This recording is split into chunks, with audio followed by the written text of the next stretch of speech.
Hello hello साथीहरू, good morning, नमस्ते। फेरि पनि मैले एउटा सानो भिडियोहरू लिएर आइसकेको छु। आजको चाहिँ देख्न सक्नुहुन्छ मौसम गाईघाटको चाहिँ यस्तो रहेको छ। रातिबाटै पानी परिरहेको छ, अहिले पनि परिरहेको छ, सिउँ सिउँ परिरहेको छ। मम्मी चाहिँ यता थेरापी जानलाई रेडी भइसक्नु भएको छ। छोरीको पनि बिहानको क्लास चाहिँ इक्जाम भइरहेको छ, त्यही भएर रेडी भइसकेकी छिन्। पानी परिरहेको छ, अब के गरी जाने भनेर सोचिरहेको छु। फुलहरू पनि यहाँनिर एकदमै पानी परेको अब एकदमै राम्रो देखिरहेको छ। छोरीलाई त जसरी पनि अब टाइममा पुर्याउनै पर्ने छ। मम्मीलाई त जुनै टाइममा पुर्याउँदा पनि हुन्छ। त्यही भएर चाहिँ यहाँनिर के गरी जाने भन्ने लागिरहेको छ। पानी एकछिनसम्म रोकिन्छ कि भनेर चाहिँ हामी चाहिँ पर्खिराखेको छौँ। अलि रोकिए जस्तो भयो पानी, त्यसपछि म गाडी निकाल्दैछु।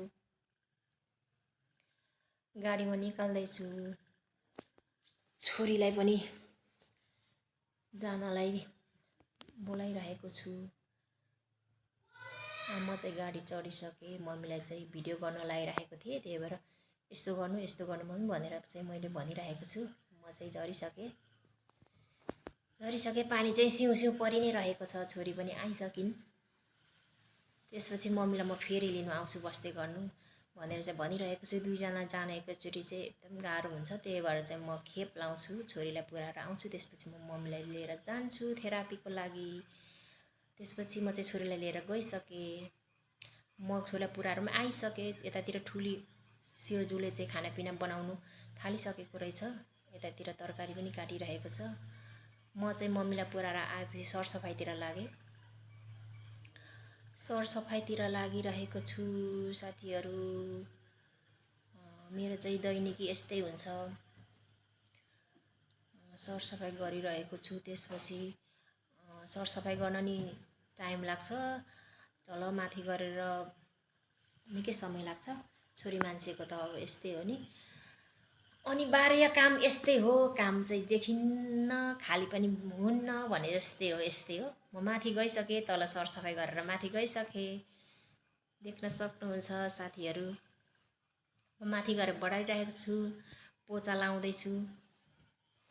यसरी नै बित्छ मेरो दिनहरू चाहिँ साथीहरू। मलाई चाहिँ भिडियो बनाउन एकदमै मनपर्छ, त्यही भएर म भिडियोमा बनाएर चाहिँ म देखाइरहन्छु। भिडियोमा चाहिँ म देखाइरहेछु हुन्छु मेरो। त्यसपछि सरसफाइ गरिसकेँ म चाहिँ अनि एक्सर्साइज गर्नतिर लागेँ। म चाहिँ 15-20 मिनट भए पनि म चाहिँ दैनिकी म एक्सर्साइज चाहिँ गर्छु। जिमै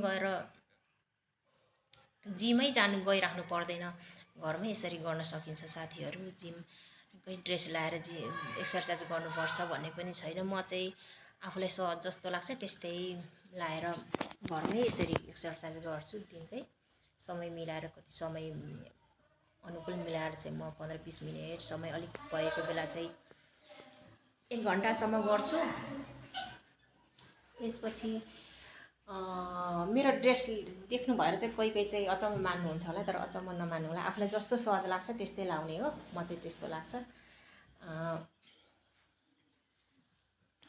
आफ्नो चरित्र राम्रो हुनु पर्यो, जस्तोमै ड्रेसले फरक पार्दैन भन्ने छु म चाहिँ। आफ्नो सोचाइ आफ्नो बुझाइ हुन्छ। म चाहिँ बाख्रालाई घाँस काट्न लागेँ साथीहरू।